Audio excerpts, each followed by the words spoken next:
Hey, what's up, everybody? It's Nate, Jason, and Ken coming to you live with the Deliberate Discomfort Challenge live stream. We always like to do this because, I mean, heck, bringing everybody together, telling stories, celebrating the wins, learning something, asking questions about the challenge itself, and really preparing for the week ahead is the purpose of the live stream. And so we want to effectively do that today. And I've got some really great some guests on today that I'm excited to bring to you guys, tell them their stories of their journey through the Deliberate Discomfort Challenge. But right off the bat, I kind of want to get to Jason, Ken. I mean, Jason, what's your week's been like?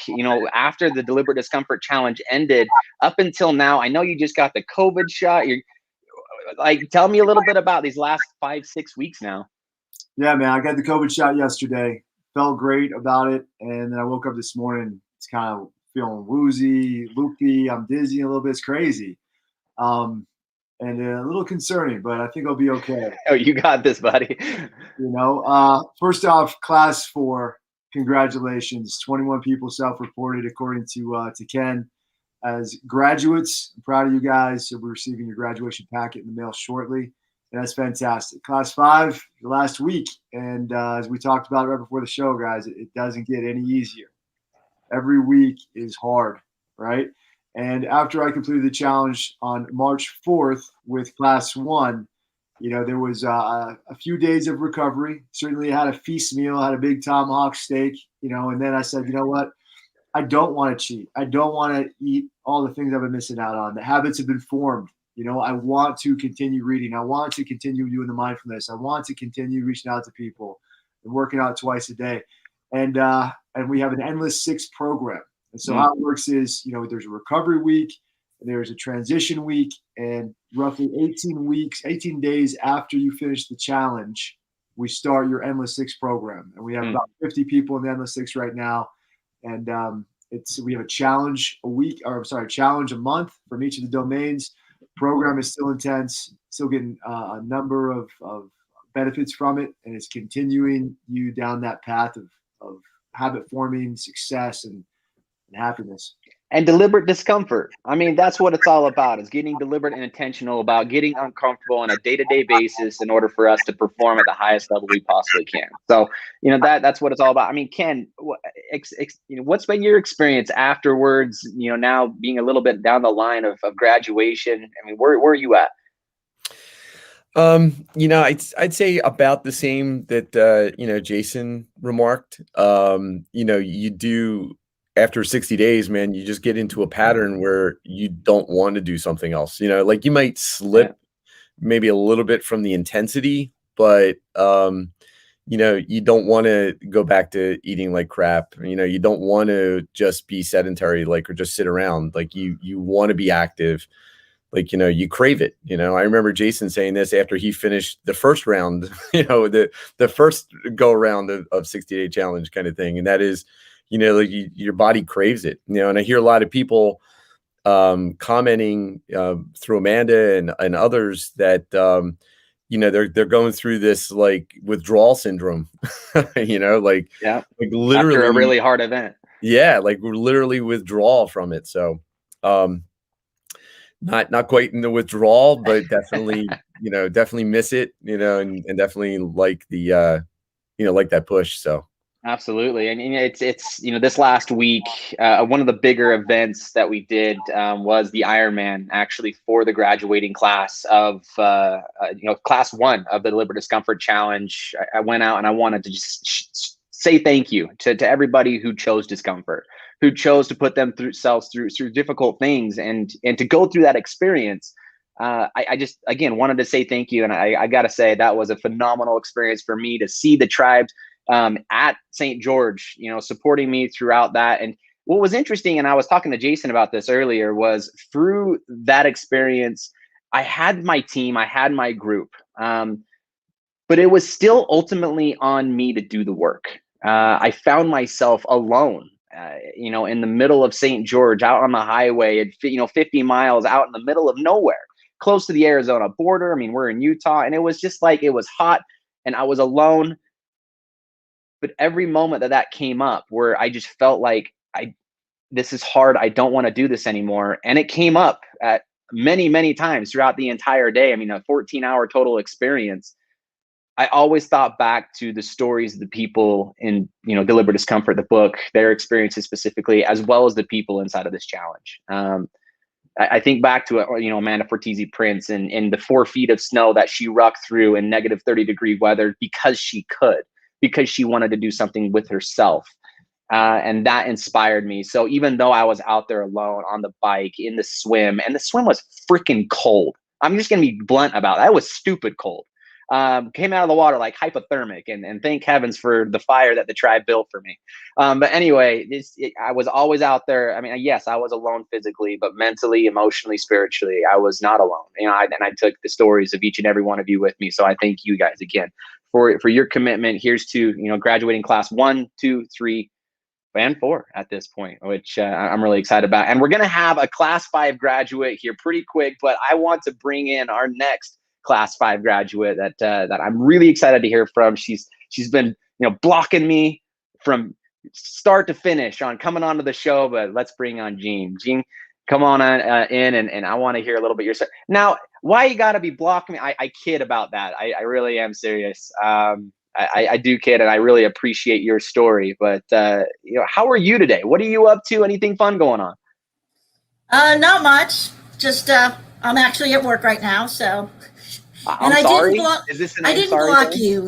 I didn't block you last time. I had to take my kid to a soccer tournament, and I actually rucked around before she started, which luckily she didn't see me, so she wasn't too embarrassed.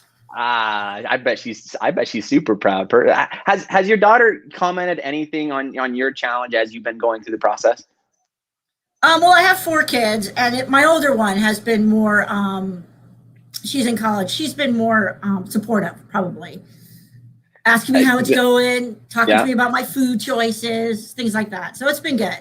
Having some kind of impact, I'm assuming. I mean, you in your stories, in your chats through Facebook and in a live group, you've mentioned a few times that it's still hard. It's still hard on a day-to-day basis, right? It's still hard to get through all 6 of the challenges on a day-to-day basis. And I resonate with that so much because I feel like that, especially training in triathlon and, going through training in life, that at some point in time, there's this expectation that it's going to get easier, that it should be easier, right? But it never gets to that point, unfortunately. It always seems like it's just as hard to wake up early, to get the training in. What's been your experience with that? I'm interested in that piece. Go ahead, Jean.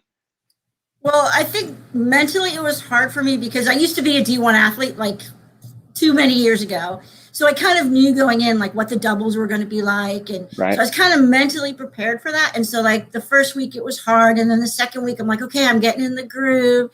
And then the third week, fourth week, 30 minutes turned to 45 minutes. And, the gym workouts, like I'm doing them at home. And it takes me so much longer. So it wasn't like this should be done in an hour. Well, for me, it wasn't. And as the workouts got more and more, I found that hour slot, I had to start doing it. And somebody mentioned it on Facebook and I don't remember who it was, but I started breaking them up. So like across the day instead of just across the day. So luckily at my office, there's not that many people here. So like I'm doing the walking lunges when I have to go get a copy, get those done. Right. So that was good and frustrating at the same time because it seems like it was going on all day long.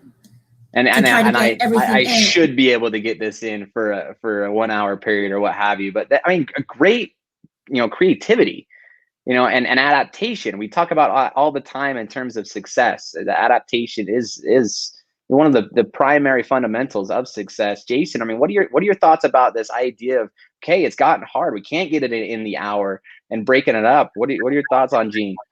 We talk a lot about values at Mission 60, and the values that I hold dear: resourcefulness, determination, and loyalty. So, Jean, you're being very resourceful, and you're determined to get it done, and you're being creative. And as I talk about in the book, that's one of the biggest things that separates special operations guys from everybody else is the ability to think creatively. And so I'm proud of you for doing that. And Jean, I'm just curious, why did you choose Deliberate Discomfort? Why did you choose this path for yourself? Because I realized what was missing, maybe due to COVID or whatever, was having like being on a team.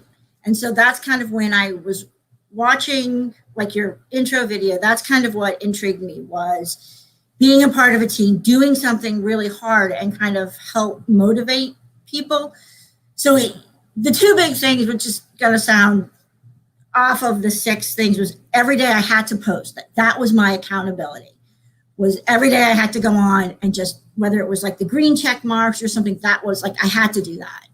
And then the other thing was I gave up beer, which is like one of my favorite things. So that I have not had since I started. Wow. That's impressive, because I enjoy beer as well, quite a bit. And that's a hard thing to not take. I mean, at the end of the day, long, hard day. Sometimes, yeah. So sometimes when I got frustrated that like I had to mod so many of the workouts, like I still can't do 10 push-ups regular. But I had these other goals that I knew were definitely attainable, that I had complete control over. I love that. Team accountability is critical. Ted Esparza is saying that right now on the chat room right now. Ken, if you wouldn't mind sending some of those, there you go, right there. So, Gene, this is fantastic. I'm so impressed that you caught on to the team aspect of it. You know, the fact that you're here to help others. You're here to help the person to your left and to your right, and that's an act of service is what you're getting out of it. That's exactly the reason that Deliberate Discomfort Challenge is here, and it's going to thrive. So I appreciate that. Mm-hmm. Gene, do you have anyone that you want to say thank you to, shout out to, you know, with an opportunity, you know, to the tribe, the team, the group that, you know, that you're supporting and that they're supporting you, and anybody that you'd like to say thank you to? There wasn't just one person. I mean, getting on Facebook is kind of the thing that I do, you know, when I'm waiting for my kids or something. And just my Facebook feed was now filled with positive people giving ideas.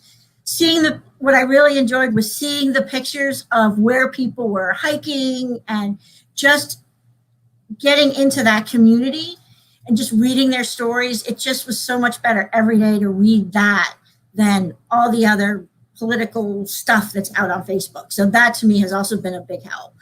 A recreated feed. Man, I think you're completely right, because there was a lot of crap coming through those feeds, especially, you know, since January and all the way through till even today. There's a lot of crap out there, but there's a lot of great stories out there too. And I personally love watching your stories. Thank you, Gene, for everything that you've brought in terms of your personality, to your action, to, you know, simply going to your daughter's, you know, soccer game and, you know, doing the work in a non-visible place, so you don't, you know, just to distract from your daughter or what have you. But, you know, way to be the parent, you know, the career woman, it seems, and, you know, the Deliberate Discomfort Challenge graduate, hopefully here in the next 6 days. Are we going to finishing strong? I hope. Where are you at? I hope so. Atta girl. Jason, Ken, any final words? Gene, it's hard, so don't let up this last week. We changed a few things up unexpectedly, and also you have to start posting your own professional videos, so we're excited to see you do that. Mm-hmm. Ken, any thoughts? That's what I was just actually going to say. I can't wait to see the videos that Gene's going to make, you know, for the last week. So anxious. Absolutely. Okay, awesome. No stress. Thanks, guys. Well, I mean, it's not like this is Pressure's called Deliberate good. Comfort, right? You're helping yourself, Gene, but in helping yourself, you're also helping everybody around you, and you're inspiring everybody else. So keep that in mind when you post, when you make your videos, when you fulfill the requirements that I ask you to do. You know, so keep putting one foot in front of the other. Hey, Scott says, nice work, Gene. He's nice got work. Your back. We've got your back. All in all, it's up to you to finish the race, but we'll be right there when you complete to say great job and pat you on the back. So keep up the good work. Thank you, Gene. Thank you. Awesome. So I want to bring on our next guest today, someone who I'm a little bit jealous of. I'm just going to say that frankly. Gene mentioned being able to see the places that people live and you know, the areas, environments that they're able to, you know, be within. And one person that I'm a lot jealous of is actually Bank Johnson. Let's go ahead and bring Bank on. Bank, you first of all, how are you doing, man? What's the day like? What are you up to? How is Bank? What are you up to today, bud? I'm good. Yes, the last few weeks have been the best weather I've seen here. I live in Seattle, so making you guys jealous, running down to the sound. I tell you what, that water, it reminds me of Oceanside, California. There's a race down there on a yearly basis, and you run along the ocean like that, and it's gorgeous, man. Like, how cool is it to live on the ocean? Well, we don't live on it. You got to be a millionaire for that, but I can run down to it in 10 minutes. So it's attaboy. Effort makes everything, if you ask me, right there. That was one of the reasons we moved here on purpose from Maryland about 10 years ago, and it's been really good. Because of just the ocean, just being able to have access to it and kind of that freedom there. What does Seattle bring to you? What is that? Partially that. Yeah, the water. The other two things, to be honest, was my wife's Japanese, so we were halfway closer to her family.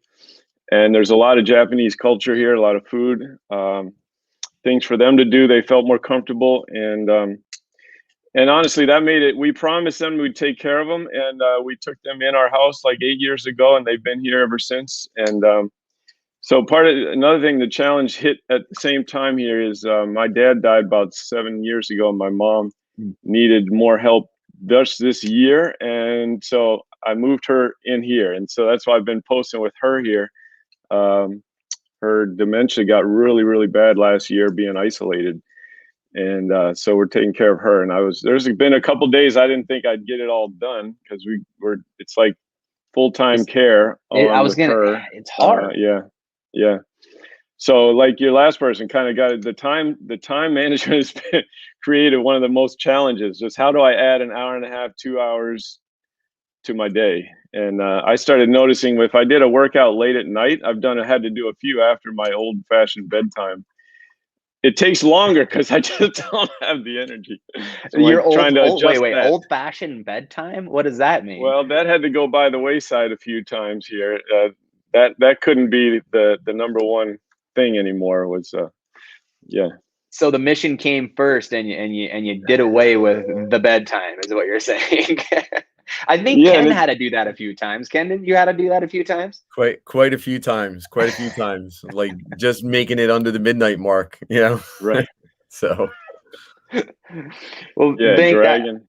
I can't commemorate you enough for being, you know, having so many roles and also taking on this challenge. I want to go to, you know, one of Jason's, you know, questions there that he likes to ask is like, what got you into doing the Deliberate Discomfort Challenge? Why did you start this challenge, even with everything that you have going on? Yeah, you know, I saw you guys stuff, I don't know, last year sometime, kind of went over it. I'm in a business and company that's sort of Annie's a business owner, of course. Team building, yeah. So I've been realized I need to get much better at teamwork, team building, and culture and that kind of stuff. So that this included that. Honestly, what you're talking about in the beginning too about not stopping. I did a challenge that was similar to this, but without all the study and mental component, just mainly exercise and like 2 years ago. And then last year, my wife started telling me, you should do another challenge. You're getting fat. So I said, okay, it's time. Blunt, but I like just had the reading and study. And I love how you guys talks on the professional part kind of loop around back to the reading and reinforce everything. And that's been good. And honestly, I found myself going to a lot of military stuff to get better at training, leadership, team building, and it's deep there. I appreciate what you guys. Is it working? Yeah, I mean, it takes time. So I'm 2.5 weeks in, right? And everything, it takes time to filter in. But already, yeah, there's some things I see where, in my firm, we're not, I don't know, holding back, being polite, not pushing people enough. I think there was a line, I think it was in your book or your talk. See, it's all meshing together. But somebody said, in special teams, there's no polite. We share everything, good, bad, and ugly, push each other's buttons on purpose. and I think there's something to be learned there too. mm, mm. So there was something that I read in your Facebook post that spoke to this idea of like, sometimes I just had to get up early and get in the journaling right off the bat, get the chapter in, and then go for the run. In sport and performance psychology, there's this idea of flow, and this how that there's kind of a cycle of struggle and then release and then prep and then flow, and then it kind of goes in more of a cycle like that. I've always found that going on a run, kind of that mindless act, spurred on a lot of creativity and the challenges that I was facing. What does it do for you though, right? Like going through that meditative experience in the morning, getting some reading in, some knowledge acquisition stuff, right? Putting your gratitude journal down and then going on a run. Did you see any effect from that? What happened on your run, with all of that stuff that happened previously into that run? And then what did you get out of it? I mean, I'm interested in your experience there. Yeah, I think I've been playing around with the order of things too. And I think having a little bit of content, a little reading, or even the gratitude journal, like from myself, before you go on a hike or the ruck or the run, and then just kind of letting it go. And like you said, the mind kind of goes where it will, and come home with some creative thoughts.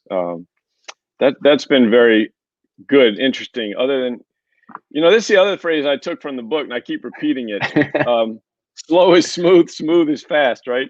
And I found myself rushing a lot of things, and then I'd have to do them over again.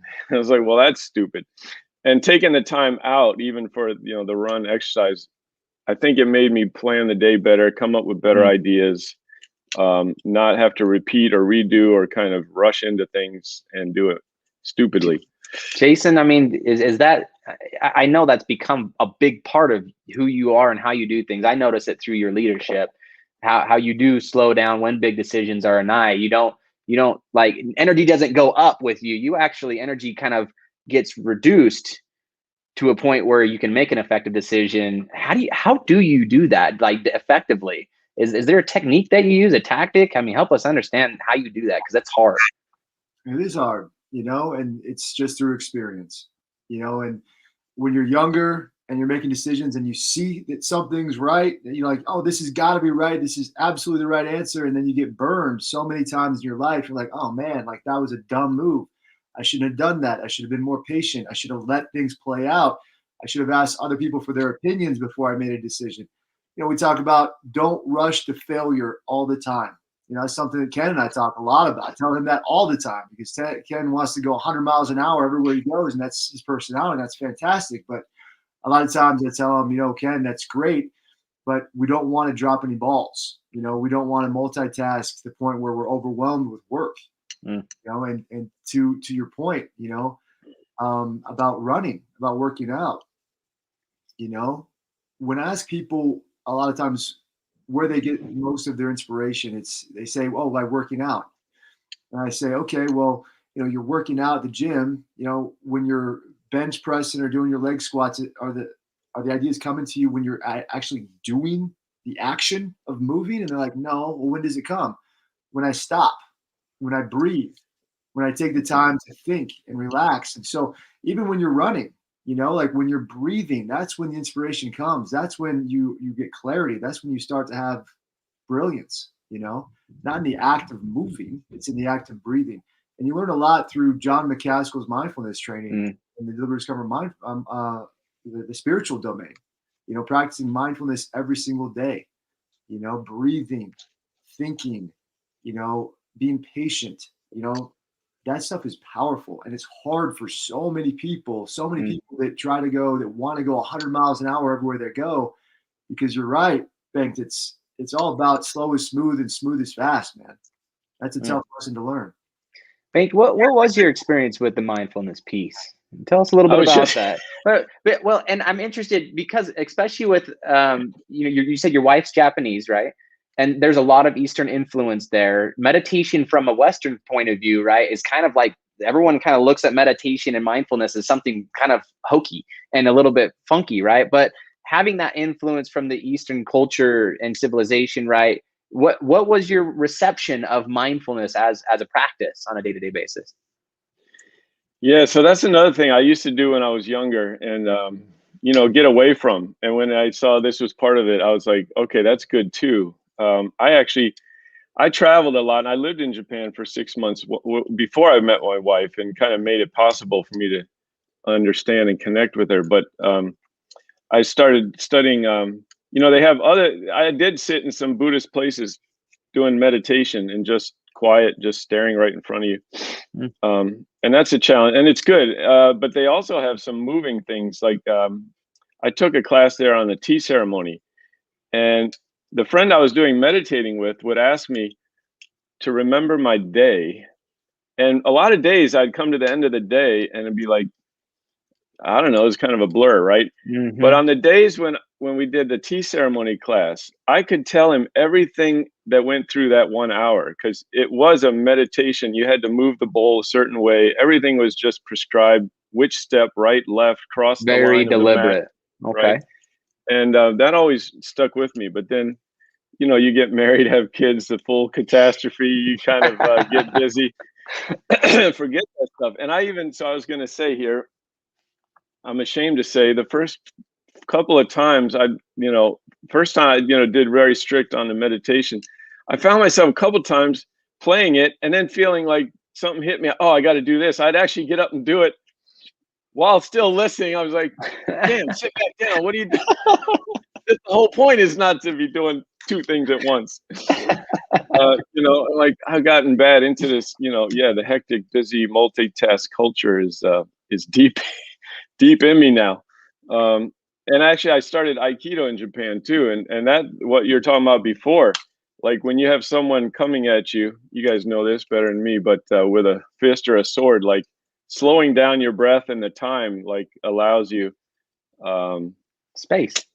Yeah, thank you. And in fact, my boy actually just mentioned this yesterday, my chapter. He mentioned Miyamoto and the 5 rings and how he would just slow down time somehow. Flow. Yeah. Talking about flow, well, just like we were talking about before with that flow cycle. Ken, I mean, what are you hearing here? What are your thoughts? I love the the focus on deliberateness, man. That's what it comes down to at the end of the day. It's not giving into the chaos, whether it's, meditating to bring yourself back to center, or whether it's not jumping to a decision, quickly, like Jason was saying. It's, finding that sort of center and deliberate focus, it's what it's all about. It's what the book's all about. I mean, we looked at this stuff every day, and that's why we love it when we get such reaction from people about this, because it's recentering themselves and enabling them to do better. So awesome. Well, Bink, how far are you along in your journey right now, in your challenge? Oh, today's 19, I believe. Day 19. So you're getting into the point where, the excitement is kind of worn off. The honeymoon's over. The honeymoon is over, and we really start getting into the grind. But with that being said, I do want to hear, like, be the teacher for just a moment. What would be your advice to anybody joining the challenge in those first 19 days? Any thoughts there? Yeah, it's something else I've written down. I've had to write to some friends, because when we took my mom, they were like, "Are you crazy? You know what you're doing? You don't have a degree in this, right? You're not a neurologist." And the thing in your book, it was guys, catching a grenade, and like no judgment. Like, okay, this is what it is. Let me just see what is, and not expect things to be different. I've had to and I think going through the challenge, you can start to learn that just, this is what it is. Maybe it sucks. Maybe, you do feel good, but, okay. Like with my mom, she's not who she used to be, but what can I find in like facing who she is and learn who she is? She's getting more childlike, which has some of the childlike annoying questions all the time, but also just this joy and wonder and little things, picking up things, asking funny questions, and just take it, open-eyed, open hand kind of what is this? What, just not hoping it was something else. Just what is it really? Just staying centered on reality. It sounds like just being present in the moment, facing what you're facing with what you have, where you at, like it seems like that's kind of what you're getting at there, Jason. Any clarifying like thoughts on your end on kind of putting that all together? Thoughts on, from you? Teach his own. It depends on what you're going through. And Bank, my heart goes out to you, man. And sorry that your father passed away 7 years ago. And and you're kind of dealing with the situation with your mom and kind of working through that. Being there for her and for others is what's important. What you're doing isn't as important. The fact that you're there is important. The fact that you're there, you show up every day, and you're willing to help, you're willing to work, and you're willing to serve other people, whether it's your mom or other people in the Deliberate Discomfort Challenge. That's what's important. It isn't about you. It's about the person to your left and to your right. And I talk about that in the book. And I think you're getting that, and you just started the journey, 19 days in, fantastic. As Nate said, you're going to get into the dog days a little bit, right? And so I would recommend that you change it up just a little bit. If you're working out at night, and maybe you work out in the morning just to change things up, to keep it fresh. And that's what I did. That's what I recommend for everybody on the team. If they're starting to get into that lull, certainly want to develop those habits, but we don't want it to be in any way a negative thing. We want it to be a positive thing. So think about that as you move forward for the rest of the 41 days. Awesome. Well, thank you, Bank, for your experience, for your journey, for your story. And we look forward to continuing to see your efforts over the next 40 days, 41 days here. I personally am rooting for you. I know Ken's rooting for you. Jason's rooting for you. Our entire team is rooting for you. And we want to just thank you again from my, my side. I value work. I value people acting, not talking. I'm tired of society just talking. I'm tired of it. And to see people who are willing to go out and make action happen, no matter what their circumstances are, is inspiring to me. So thank you, Bank, for that inspiration. And I'm a little bit upset about your cool Seattle environment that you got to run in, because I got to run in. Anyway, what are your thoughts? I've seen some of the snow pictures. All right, for all you Army guys, I just had to get this dig in because I grew up in Annapolis. And my dad worked there for 30 years, and I'm honoring him too during this run. I found this when I went back to get my mom. That was him doing he became a sailing coach at the academy. Loved sailing. And then, but he was a civilian the whole time. But I found this. I don't know if I ever knew he had it, but there we go. I'll hold it up. You guys are good at honoring people. Where is it? There it is. Awesome. So for all his service, but when I read the line, I'll give you this too. I studied religion. When I read the line of what the motto of the Green Beret was, or was it the Rangers? Liberating the oppressed. Yeah, that's Green Beret. The oppressor liber. Sounded straight out of Isaiah, the book of Isaiah. I was like, holy cow! That if I'd heard that, I might have joined up. You're awesome, Bank. Well, thank you again. I appreciate your time. We will look forward to seeing your story moving forward. Thanks, Bank. Thanks for the time.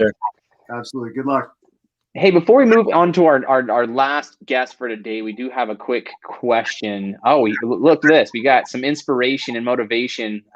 Thinking of the next challenge from one of our LinkedIn users. We are actually, live streaming to Facebook publicly at this point. So thanks, LinkedIn user. I wish I could, tell you to your name there. I wanted to bring up Corbin Clausen. He says, any recommendations on how to deal with setbacks and pushing forward after falling off the wagon, right?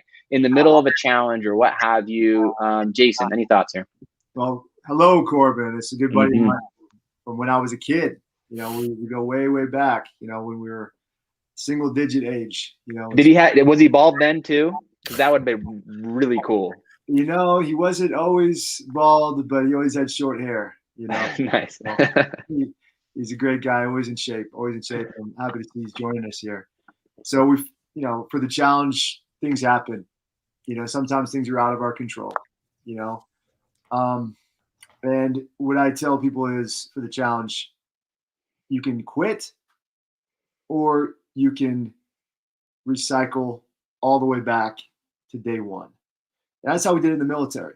You know, like Ranger School, for example, you know, you didn't get kicked out, you know, you got recycled back to day one, right? And you can continue to do that. And you could stay as long as you wanted to, right?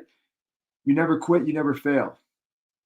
That was kind of the mentality that they instilled in us there, you know, and it was very similar to that mindset when we went through the qualification course for the Green Berets as well. And so that's how I created the challenge. Like, listen, you either quit or you succeed until you're a graduate and you did all the requirements asked you to do. What I found was interesting is that a lot of folks in the challenge, if they've missed a requirement, they said, you know what, Jason, I got 5 out of the 6 today. You know, I don't want to recycle all the way back to the beginning. I don't want to quit. I just want to continue with my class because they mean that much to me. And after day 60, I'm going to have given it my best, but you can't call me a graduate. And I was kind of surprised to hear that. That thought never really occurred to me, that somebody would want to do that. And I suppose that in the future, they're going to want to tackle the challenge again, you know, and do it to completion, to standard, all 60 days. And so if you fall off the wagon, you know, don't beat yourself too much about it. You know, it happens from time to time. Find out, you know, why you did that, why it happened, you know, and really discover your why. Like, why are you doing this challenge, right? If it's powerful enough, you won't let yourself slip, right? And then as you're going through this challenge and you start to connect with other people, you start to say to yourself, listen, it's hard for me, but I'm not going to quit today because Ken Venera is not quitting. He didn't quit last night when he got out of bed when he didn't want to at 11:30 because he knew he had to get his ruck done and it was snowing outside in a blizzard. And he complained about it the whole time. That's okay, but he went and did it, right? He got it done.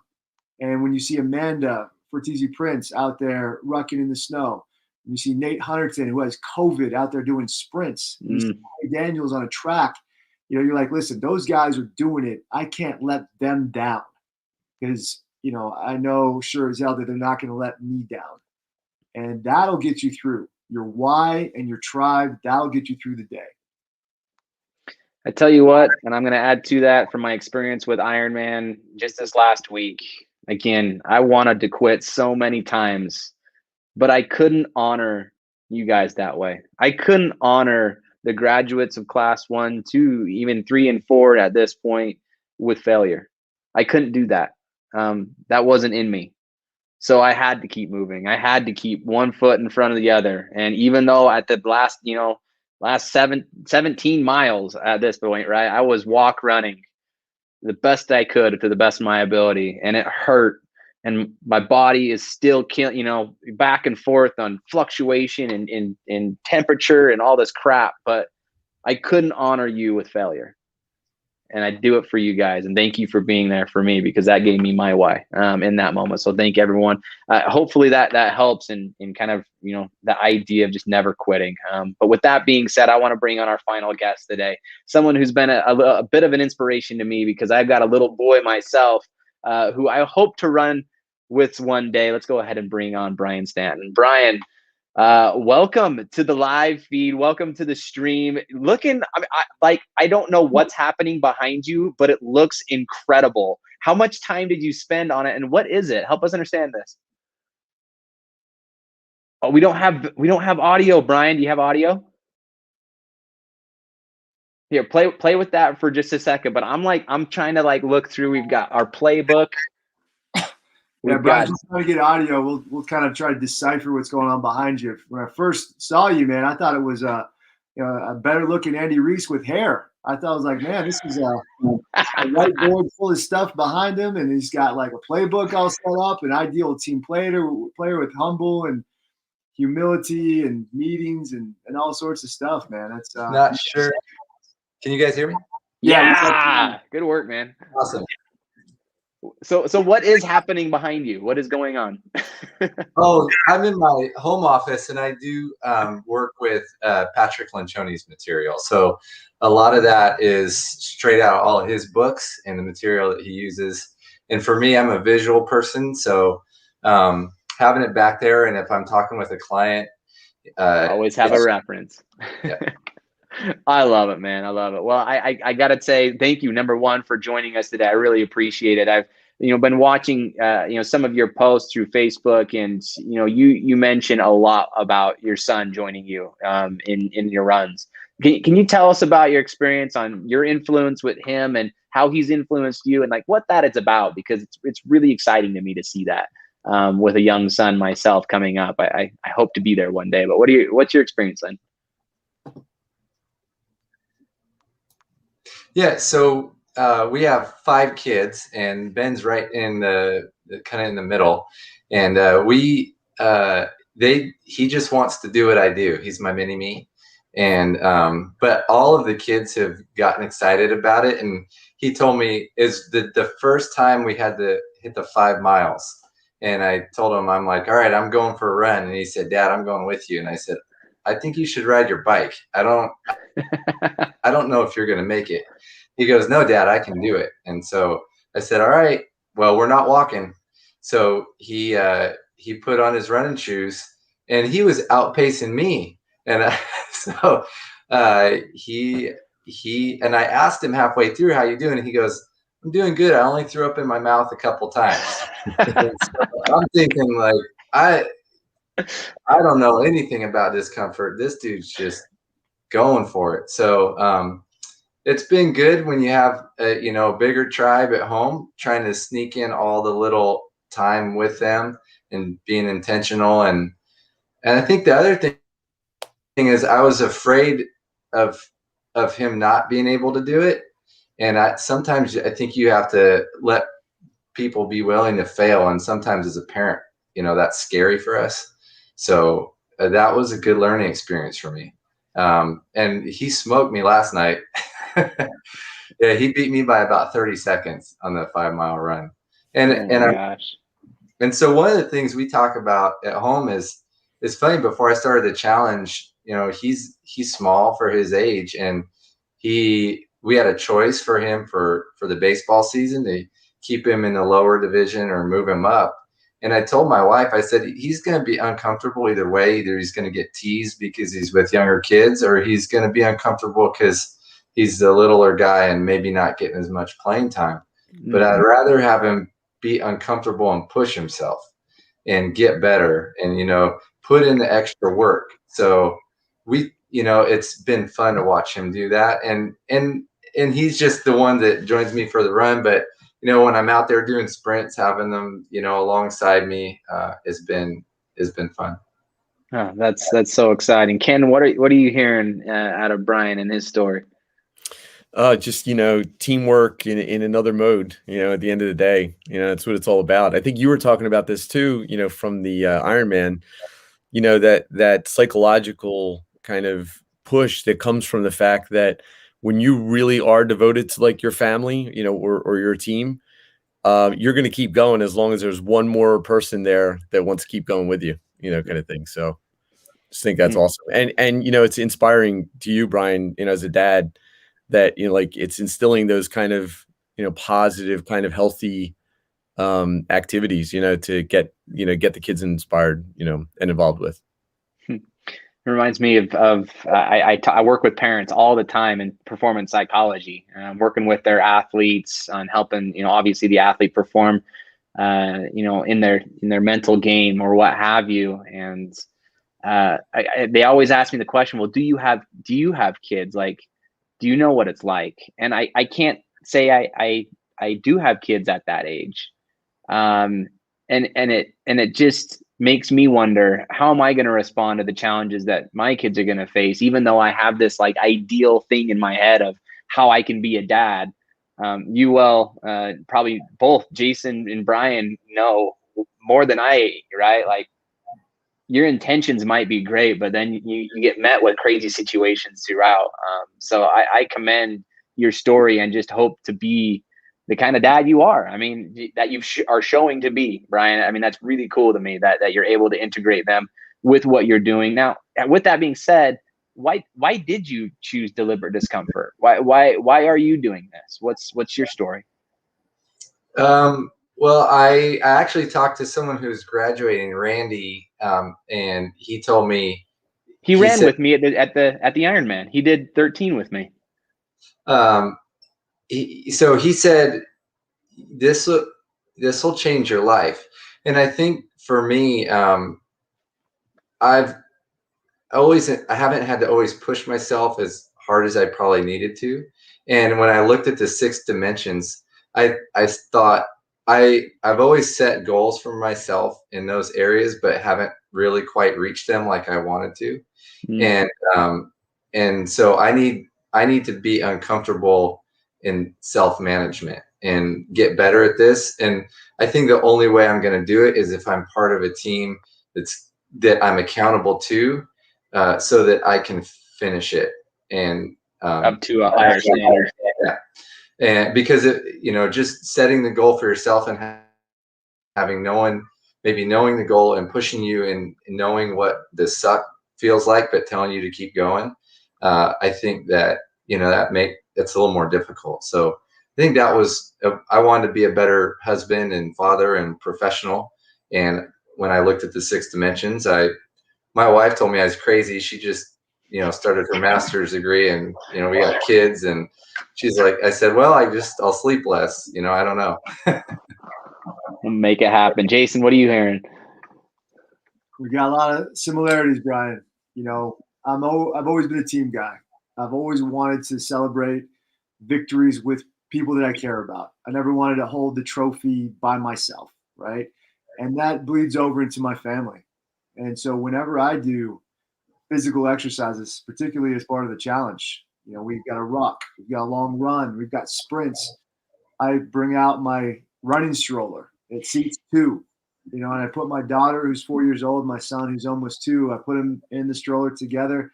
I get some blankets, make sure that they're warm. I get a bunch of snacks and goldfish and gummies and drinks and, the whole thing. And we go, man. And I make it really uncomfortable because it's heavier, right? It's harder to do that, and I'm getting more of a workout in. And then all of a sudden, kids start fighting at some point during the run. They can't share, like I would like them to, and I have to deal with that. And it's just so much more impactful and powerful for me because I'm not taking time away from them because of this challenge. I'm spending more time with them because of this challenge, and we're developing bonds and relationships. And like you said, like your kids are watching you. When they watch you, they emulate you. They see you doing something and they want to do it as well. They see you running, they want to run as well, and they surprise you. Your son running better than you. You didn't expect that. And I'm seeing my kids on their own, like going and doing sprints in the kitchen, in the living room. And it's like, where did that come from? Clearly it came from the challenge, and they're doing it on their own because they saw me doing it. And that's just a powerful thing that you don't expect, but it's a benefit of going through the Deliberate Discomfort Challenge. Yeah, we really know why you're taking the stroller, Jason. We understand that you got the snacks in there, so when you get 5 miles out, that you can, like, Claire, like, Jack, get out. You're pushing. Daddy's gonna sit in here and eat his goldfish and push me back because my leg. There been many times when I stared at those goldfish and said, "Those look pretty good. I wish I could have them right now," but I did not partake. I'm so proud of you, buddy. I don't know why, but Pepsi was like the greatest thing in the world on the Ironman day. Like, greatest thing in the world. I don't know what it was all about, but thank heavens for Pepsi. Brian, I mean, tell us about anything great in your story over the last. How far are you into the challenge so far? Today's day 33. So day 33, in 33 days, tell me one thing that's great that nobody knows about. I was trying to think of the best example. One of my favorites was him beating me last night. He was telling me he could do it. And I said, hey, we got to the last half mile. I said, if you got gas in the tank, hit the gas. And I said, if you beat me, you're going to win fair and square. And I mean, I thought my legs were moving, but I think one of the things for me, the greatest is sometimes once I do some of my stuff late, once the wife and the kids get in bed, and you know, some of the just experiences that I've had, you know, having, I put on old hymns, like when I'm running or walking, and just listening to old church hymns, you know, brings me back to my childhood. And I think that time, kind of that meditation and then pushing myself during that time, has been for me just personally one of the great things that I've experienced, trying to, you know, take something that kind of sucks and make it better, has been good. So Tarzan. I don't know why the Tarzan soundtrack does it for me. It gets me going. Ken, do you have a playlist? A certain go back to, you know, the good old days kind of playlist? What are your thoughts? So not an exact playlist, because I think it depends on sort of the mood of where you are and things like that. Oh, Tarzan can hit everything. It doesn't matter what. You know, I was just going to say, you know, the Rocky soundtrack, you know, being from Philadelphia, I mean, there's always, you know, that can always do it any day. Of course, you Lors. That's awesome. Jason, what's your playlist? Of course, you Lors. I love that, man. Sure. I have no doubt that he would have said the Rocky soundtrack. You know, I'm shaking my head, but again, I agree with you, Ted. That is pretty. You know, Eye of the Tiger, man. You can't beat that. Eye of the Tiger, man. It's the best. You know, gosh, man, I like to listen to 80s music, man. Like any 80s music. Like it takes me back to when I was a kid, going to soccer practice when I was 8 years old in my dad's Jeep. You had long hair? Did you have long hair? I had a mullet. I did a mullet. You know, you know, short on the top, part in the back. And, bring it back. My thing, man. That was my thing. I don't know why it just was, you know. So that's I like the 80s stuff. It gets me going. My wife hates it. You know, I only listened to it on runs and stuff. Nice. Well, you know, Brian, thank you for your story. Thank you for your engagement, your action, holding yourself to a higher standard. That again, it's surrounding yourself with people that are doing what you want to do, to the level that you want to do it at. And you're the kind of people that I want to surround myself with, because you want to, and you're willing to go that extra mile, be authentic with yourself and with others, and take yourself to the next level, for yourself, but more importantly for others. Thank you, Brian, for your story. I appreciate it. Any final words before we wrap up today?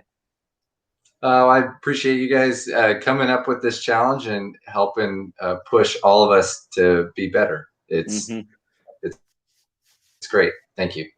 You're great. We really, really appreciate you again. So thank you, Brian. I appreciate it.